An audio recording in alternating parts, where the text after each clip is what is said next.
नमो नमः मित्राणि सादरं वंदनानि। ये हि मित्र संस्कृतं पठामः। संस्कृत भाषा शिक्षणस्य आभासीय कक्षायां पुनः अद्य भवतां सर्वेषां स्वागतम् अभिनंदनं च। मित्रों, आज हम कई दिनों से व्याकरण का जो पहला भाग है वर्ण विचार, उस पर चिंतन मंथन करते हुए वर्णों की उत्पत्ति, उनके उच्चारण स्थान, उनके प्रकार और फिर संधि में संधि के तीनों भेद, विसर्ग संधि और व्यंजन संधि के सूत्रों के साथ हमने सीख लिया है। आज हम आगे बढ़ते हैं और आता है वर्ण विचार के बाद शब्द विचार, जिसको हम पद प्रकरणम भी कहते हैं संस्कृत में। तो इसमें कोई भी संज्ञा पद शब्द जो बनते हैं, जो विभक्तियां बनती हैं, लगते हैं, कर्तृपद बनते हैं, क्रियापद बनते हैं, फिर आगे वाक्य बनते हैं, ये सारी चीजें हम इसमें पढ़ने वाले हैं, जानने वाले हैं। तो आइए आज आरंभ करता हूं पद प्रकरणम।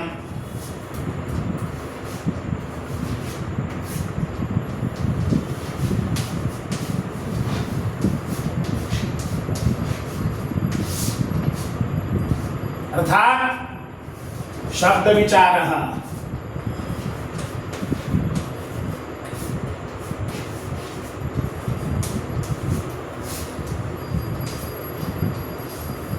मित्रों,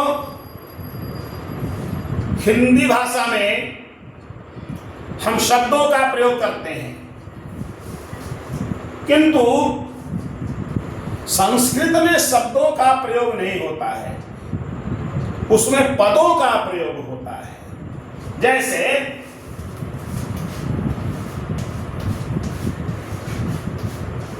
बालका, यह एक शब्द है। तो इसका प्रयोग हिंदी में होता है, संस्कृत में इसका प्रयोग वर्जित है, क्योंकि पाणिनि ने निर्देश दिया है, संस्कृत के लिए कहा है कि अपदम न प्रयुंजीता।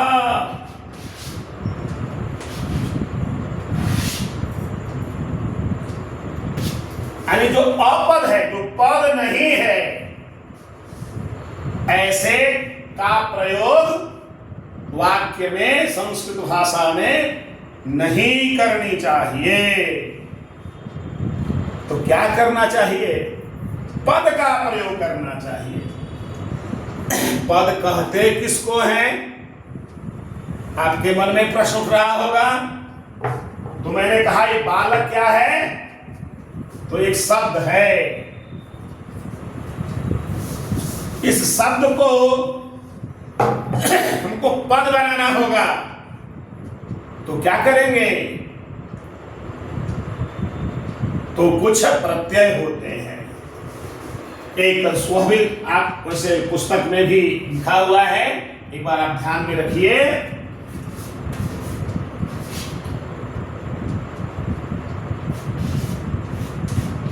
सुप तिंगंतम पदम। पद की परिभाषा है ये। सुप्तिंगंतम पदम। सुप मतलब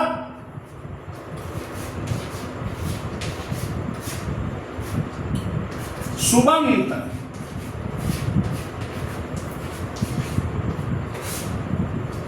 और यह घर है तिङन्त।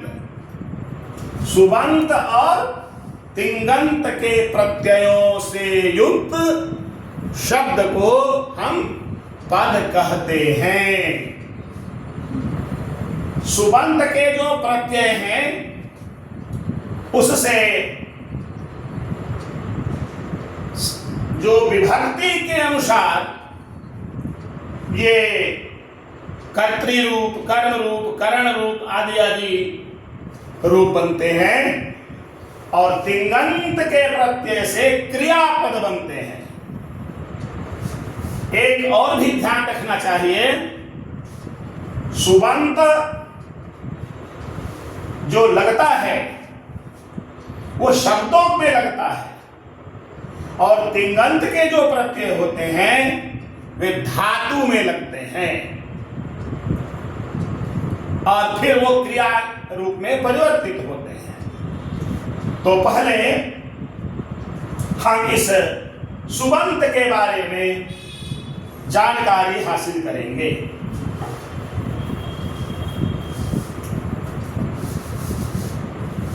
हाँ, इसके बाद आपको ये जानकारी हो जाएगी, आपने पढ़ा होगा विसर्ग लग जाता है तो बालकः हो जाता है, फिर औ लगता है तो बालकौ हो जाता है और फिर बालकाः हो जाता है, आगे बालकम हो जाता है,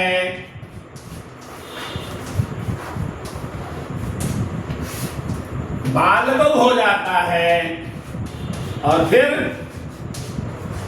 बालकान हो जाता है। तो आपके मन में उठता होगा एक ही शब्द में यहाँ बालका हो गया, यहाँ बालकम हो गया, ये बालकौ हो गया, बालका हो गया, बालकान हो गया, ऐसा कैसे हुआ? तो इसको जानने के लिए आपको सुबंत के प्रत्ययों को जानना होगा। आइए सुबंत के प्रत्यय देखते हैं।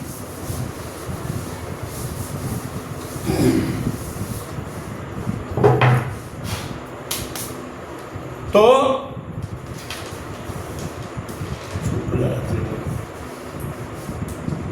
सुबंत के प्रत्यय पहले कुछ बातें हैं जो स्पष्ट कर दूं, आगे के प्रकरण में फिर हम आगे बढ़ते जाएंगे। ये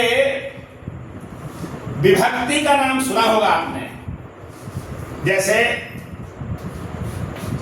यह है प्रथमा विभक्ति,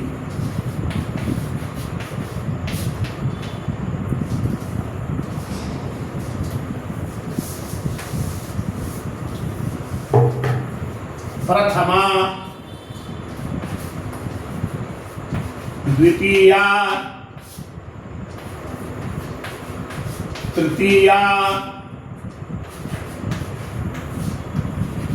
चतुर्थी,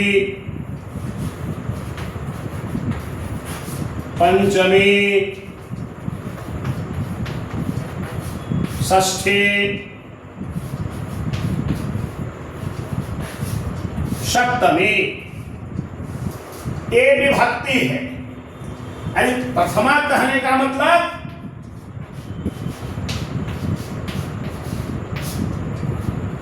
कारक का ज्ञान, यानी कर्ता,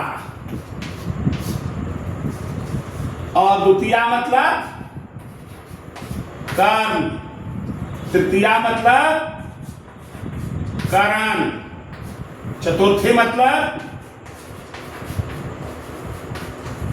संप्रदान, पंचमी अपादान, षष्ठी संबंध, सप्तमी अधिकरण।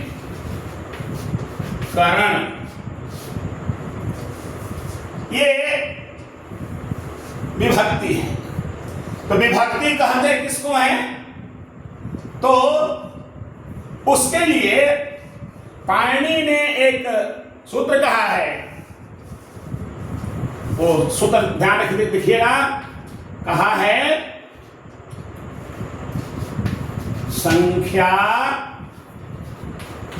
कारक बोधयित्री विभक्ति है।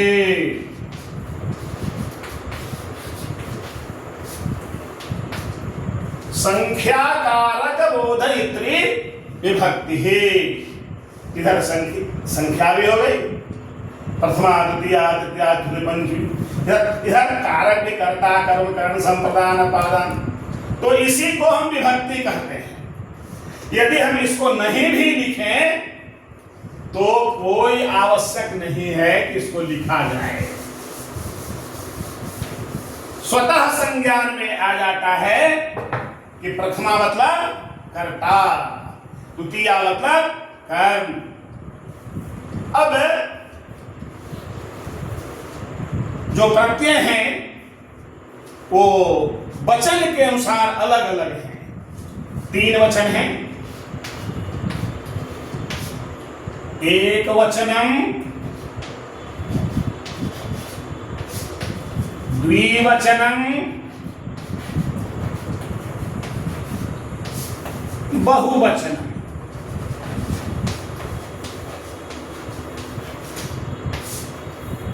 ये 3 है। तो प्रत्यय कौन कौन से हैं? तो प्रथमा में होता है सु, औ, जस,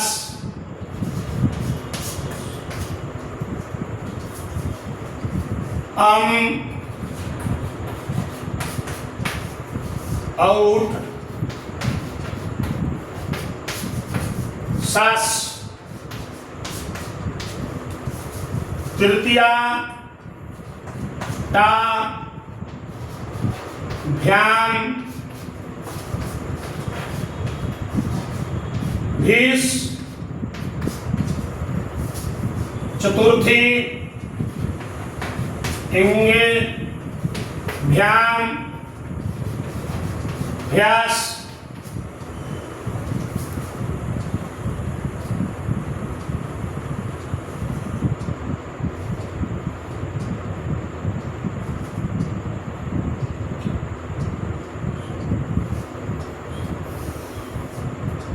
अंगसी, ध्यान, भ्यास,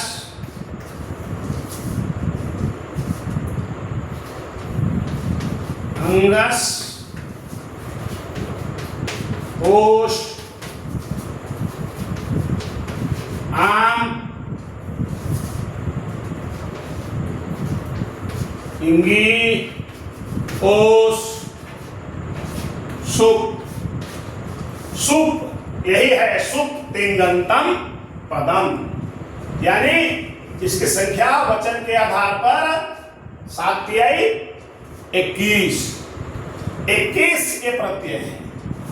जब शब्द रूप हम लिखते हैं तो आगे एक संबोधन आता है,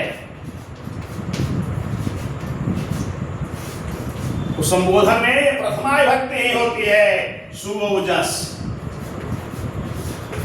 सु, औ, जस।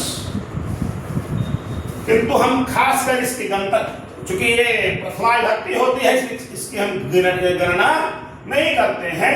21 कुल 21 सुबंत के प्रत्यय हैं। तो बालक में जब सु लगता है तो व्याकरण के सूत्र के आधार पर स के उकार का लोप हो जाता है, स होता है, स का र होता है, फिर रुत विसर्ग हो जाता है, बालक बनता है। उसमें उतना पढ़ने की जरूरत नहीं है, सीधे आप केवल रूप पर ध्यान देंगे। किसी भी एक अंत वाले पद को यदि आपने ठीक से याद कर लिया तो उससे हजारों आप शब्द रूप स्वयं बना सकते हैं। कैसे हम आगे उस पर और विस्तार से बातचीत करेंगे। तो ये सुबंत के प्रत्यय हैं। तो अब इन सुबंत के प्रत्ययों के माध्यम से जो हमारे पद बनेंगे उस पद की विशेषता क्या है? बहुत बड़ी विशेषता है। इसीलिए संस्कृत को सर्वश्रेष्ठ भाषा लोग कहते हैं और वैज्ञानिकों का भी कहना है कि विज्ञान के लिए ये जो संस्कृत भाषा है अति उत्तम भाषा है। संगणक कार्य के लिए, कंप्यूटर के लिए सबसे उत्तम यदि कोई भाषा है तो वह संस्कृत भाषा है। आखिर कारण क्या है? तो इसमें शब्दों का प्रयोग नहीं होता है, पदों का प्रयोग होता है। केवल एक उदाहरण समझा देता हूं, फिर वो आज का विषय है नहीं, आगे हम उस पर चर्चा करेंगे। जैसे रामः रावणं हतवान, ये शब्द एक वाक्य हो गया। रामः रावणं हतवान। इस वाक्य को कहने के लिए हम दूसरे तरीके से भी कह सकते हैं। रावणं रामः हतवान। अर्थ में कोई परिवर्तन नहीं होगा। जो अर्थ इसका है वही अर्थ दूसरे वाक्य का भी है। इसको हम इस प्रकार भी लिख सकते हैं, हतवान रावणं रामः। देखिए क्या मजे की बात है। जैसा राम यहां है वैसा ही राम यहां है और वही राम यहां है। कोई परिवर्तन नहीं हुआ। रावणम जैसा यहां है यहां भी रावणम है, यहां भी रावणम है, यहां भी हतवान है, यहां भी हतवान है, यहां भी हतवान है। यानी ये पद बने हुए हैं और इस पद बनने के कारण इसमें कोई परिवर्तन नहीं होगा, अर्थ समान होगा। राम ने रावण को मारा। इसलिए संस्कृत की इसी विशेषता को देखते हुए वैज्ञानिकों ने संगणक के लिए, विज्ञान के लिए बहुत ही उपयोगी माना है। और भी कई कारण हैं, उन कारणों पर भी हम समय समय पर चर्चा करते रहेंगे। इसका जो शब्दकोश है वह भी बहुत विशाल है, कोई छोटा शब्दकोश नहीं है, बहुत बड़ा है। तो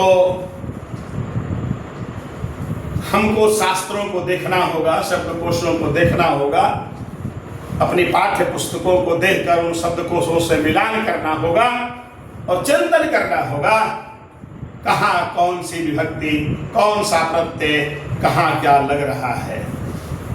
अब हम इस पद को दो भागों में बांटते हैं। शब्द को भी हम दो भाग में बांट सकते हैं।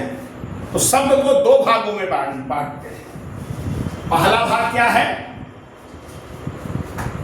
स्वरांत, स्वरांत।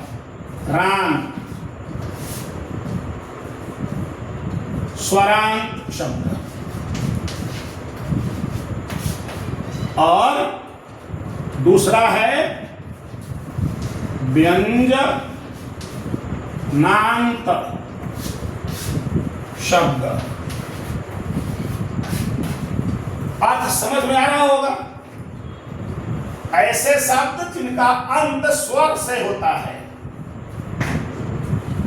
वो स्वरांत कहलाएंगे, और जिसका अंत में व्यंजन हो वह व्यंजनांत शब्द कहलाएंगे। तो उदाहरण के लिए हम कुछ शब्दों को लेते हैं। स्वरांत का पहले प्रयोग कर देखते हैं। स्वर तो जानते ही हैं, आप पढ़ चुके हैं, आरंभ में इसीलिए पढ़ाया भी था, क्योंकि आपका आधार यदि कमजोर रहेगा तो आगे भी कमजोर रहेंगे। तो स्वर क्या था? मान लीजिए अभी हमने यहां लिखा था बालक, बाल क में अ है, नर खगा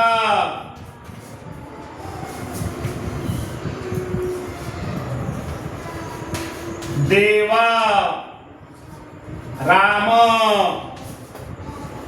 गणेश, ये सभी अंत अ से हो रहा है, इसलिए अकारांत कहलाते हैं। यानी अकार से अंत होने वाले क्या कहलाएंगे? अ यानी अकारांत, अकार से अंत होने वाले अकारांत। और एक पुल्लिंग शब्द है ये, अकारांत पुल्लिंग शब्द। कुछ नपुंसक भी होते हैं, जैसे इसको मिटा के चलता हूं, अकारांत पुल्लिंग न होकर के अकारांत नपुंसक।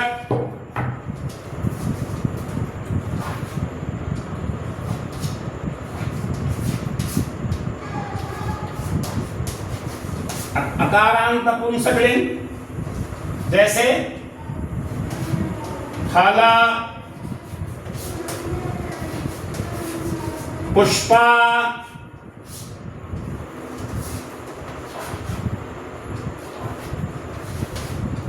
नगर,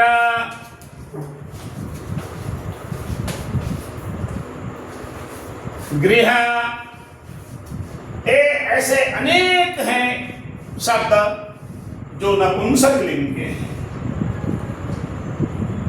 यह लिंग का निर्णय भी थोड़ा कठिन काम है, इसके लिए शास्त्रों का अनुशीलन ही पर्याप्त है। आप वहां उनका प्रयोग देखते जाइए और प्रयोग के आधार पर उनके लिंग का ज्ञान करते जाइए। तो ये हुए अकारांत नपुंसक। इसी तरह से कुछ आकारांत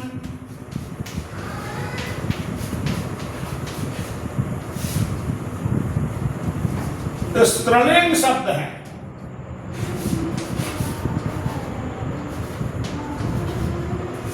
अकारांत स्त्रीलिंग शब्द यानी आ से अंत होता है, जैसे लता, सीता, उमा,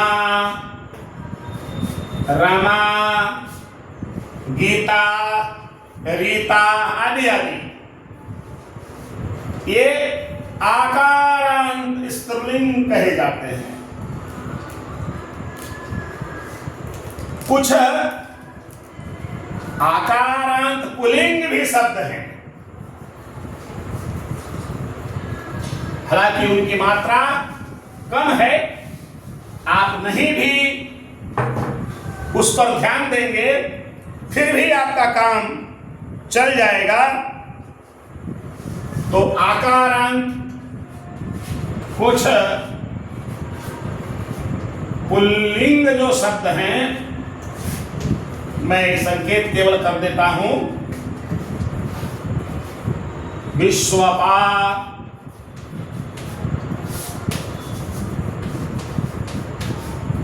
सोमपा,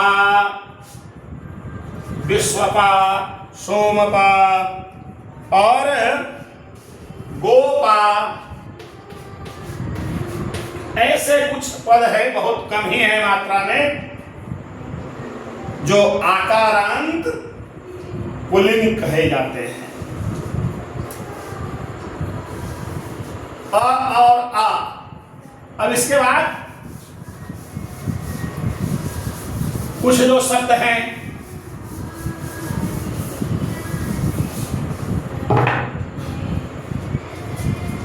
ई, उसको कहते हैं इकारांत, यानी ई से अंत हो रहा है ऐसे पुल्लिंग शब्द। मुनि,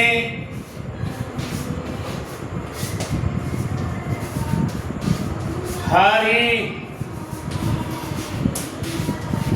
कपि इत्यादि अनेक शब्द ऐसे आपको मिलेंगे। इसी तरह से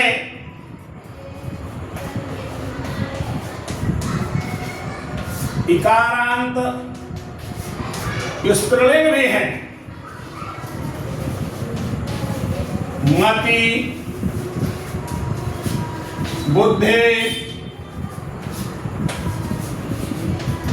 शक्ति आदि अनेक शब्द ऐसे हैं। आप जब ढूंढेंगे तो आपको प्राप्त हो जाएगा। फिर दीर्घ इकारांत में आते हैं।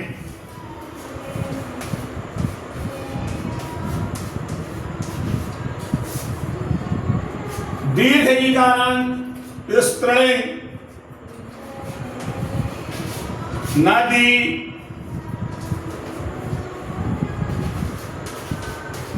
नगरी,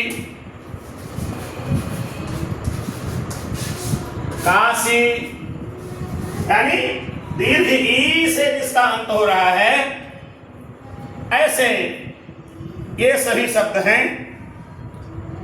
कभी कभी एक ही ऐसा दीर्घ इकारांत में आप ढूंढेंगे तो और भी पद हो सकते हैं, वह पुल्लिंग भी आता है,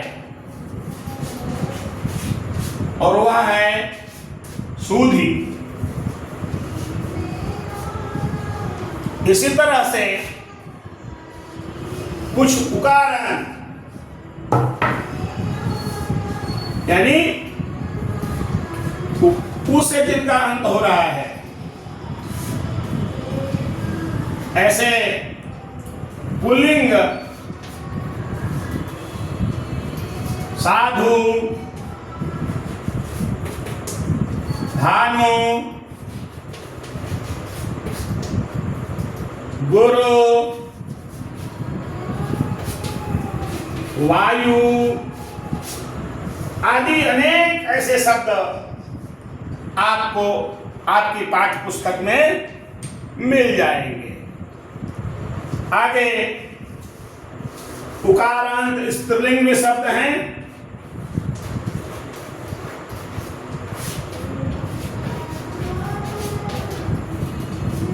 धेनु, रेणु,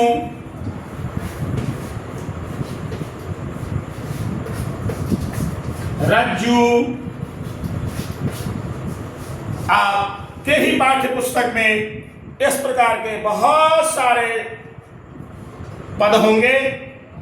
आप उसे ढूंढिए और ढूंढ करके एक आवली बनाइए, सूची बनाइए कि किस से किसका अंत हो रहा है और वह किस लिंग में है।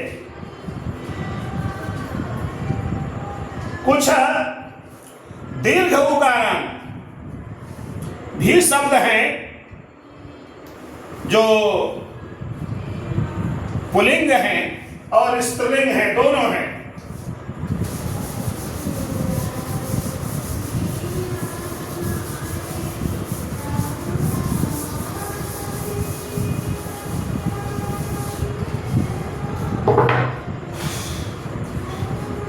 तो उकारांत पुल्लिंग स्वयंभू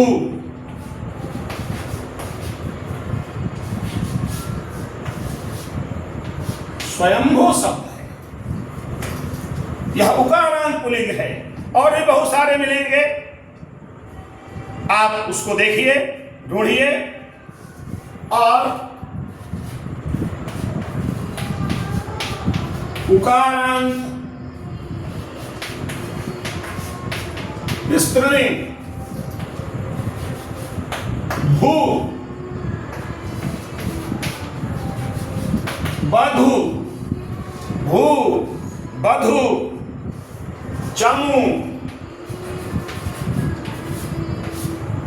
ऐसे अनेक शब्द आपको ढूंढेंगे, खोजेंगे तो मिल जाएंगे। आगे ऋकारांत, यानी री से अंत हो रहा है।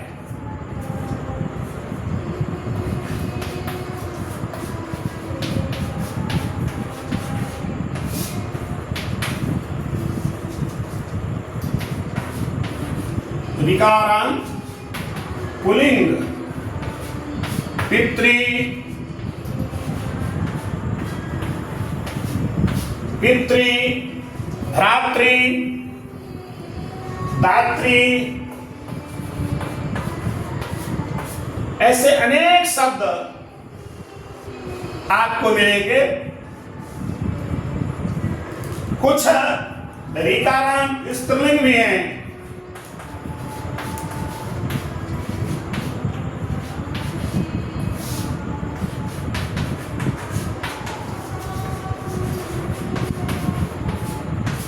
मातृ स्वस्त्री, ये प्रमुख हैं।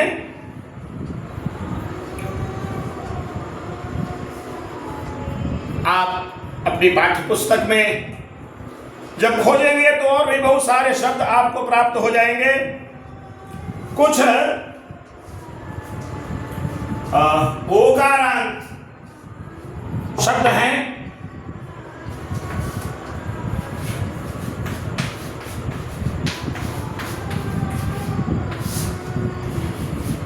पुल्लिंग में शब्द है गो शब्द, गो शब्द। और औ में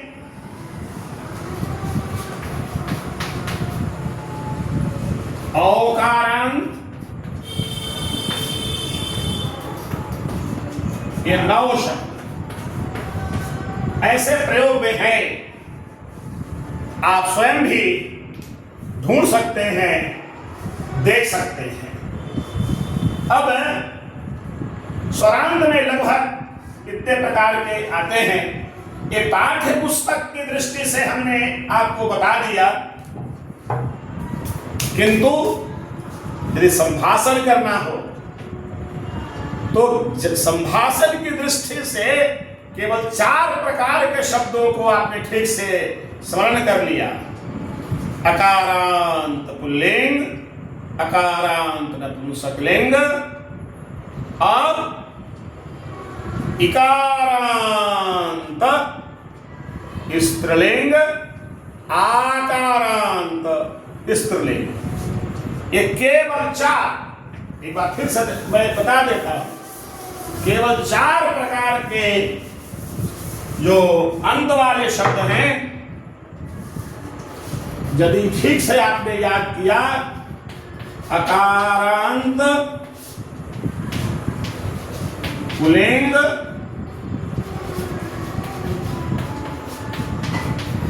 अकारांत स्त्रीलिंग, आकारांत स्त्रीलिंग और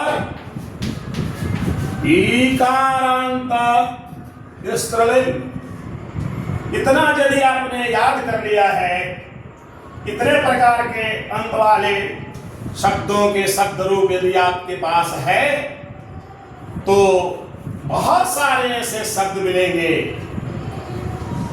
यदि पितृ का लिखना है आ गया तो पितृ के स्थान पर हम जनक का प्रयोग करेंगे। जनक माने भी पिता, पितृ माने भी पिता, वह अकारांत पुल्लिंग में होगा। मातृ ऋकारक की कोई जरूरत नहीं, जननी लिखेंगे, नदी की तरह उसका रूप चलेगा। तो इन विषयों को हम और आगे विस्तार से चर्चा करेंगे। तो ये हो गए स्वरांत शब्द। और दूसरा मैंने कहा था व्यंजनांत। व्यंजनांत शब्द यानी अंत में क्या हो, व्यंजन रहता है। तो इसमें भी लिंग के आधार पर है। कुछ पुल्लिंग शब्द हैं, कुछ स्त्रीलिंग शब्द हैं और कुछ नपुंसकलिंग शब्द हैं। जैसे पुल्लिंग में भवत्,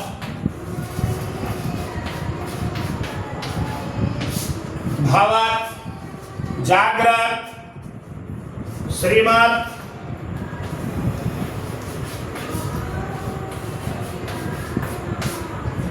जब आप अपनी पाठ्य पुस्तक देखेंगे तो बहुत मिलेगा। धीमत, ये सब के सब पुल्लिंग में प्रयुक्त होते हैं। गुणिन शब्द गुणिन है और वणिज है। इन सब का प्रयोग पुल्लिंग में है। इसी तरह से कुछ स्त्रीलिंग में है।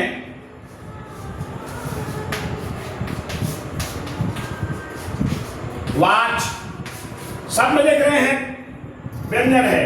भवत में भी व्यंजन, जागृत व्यंजन, श्रीमद्, धीमत, गुणिन, वणिज। इसी तरह से वाच, वाच, वाच, शरीर, देख आदि ये स्त्रीलिंग है। और इसके अलावे कुछ व्यंजनांग नपुंसक भी पाए जाते हैं। जैसे नामन शब्द है, नामन और भी पयस, नामन, पयस, जगत, धनुष, जगत,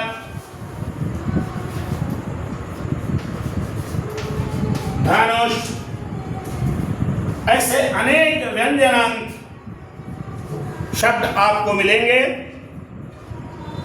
तो शब्द का यह जो दो भाग है उसको ठीक से ध्यान रखना और उनका रूप कैसे चलता है इसका चिंतन करना। व्याकरण कार जो हम अपने पाणिनि को जो हम मानते हैं, उन्होंने जब बताया है शब्द रूप तो उसमें भी सावधानी की जरूरत है। थोड़े थोड़े से अंतर में कई ऐसे शब्द हैं जिसके रूप एक समान न चल के अलग से चलते हैं, तो वह शास्त्र का अनुशीलन करना पड़ेगा, शब्द रूप को देखना पड़ेगा कि किसका रूप किसके समान चल रहा है। यदि हमने ऐसा कर लिया तो हमारा कमांड हो जाएगा और आगे न केवल हम संस्कृत को धारा प्रवाह पढ़ पाएंगे बल्कि धारा प्रवाह बोल पाएंगे, संभाषण भी कर पाएंगे। तो एक एक कदम आगे बढ़ाते हुए हम आगे बढ़ते रहें, सीखते रहें। आज मैं कालांश को यहीं पर विश्राम दे रहा हूं, फिर अगला विषय इससे जोड़ते हुए आगे आपके सामने मैं रखूंगा। तब तक के लिए आपको मैं नमस्कार करता हूं। नमो नमः।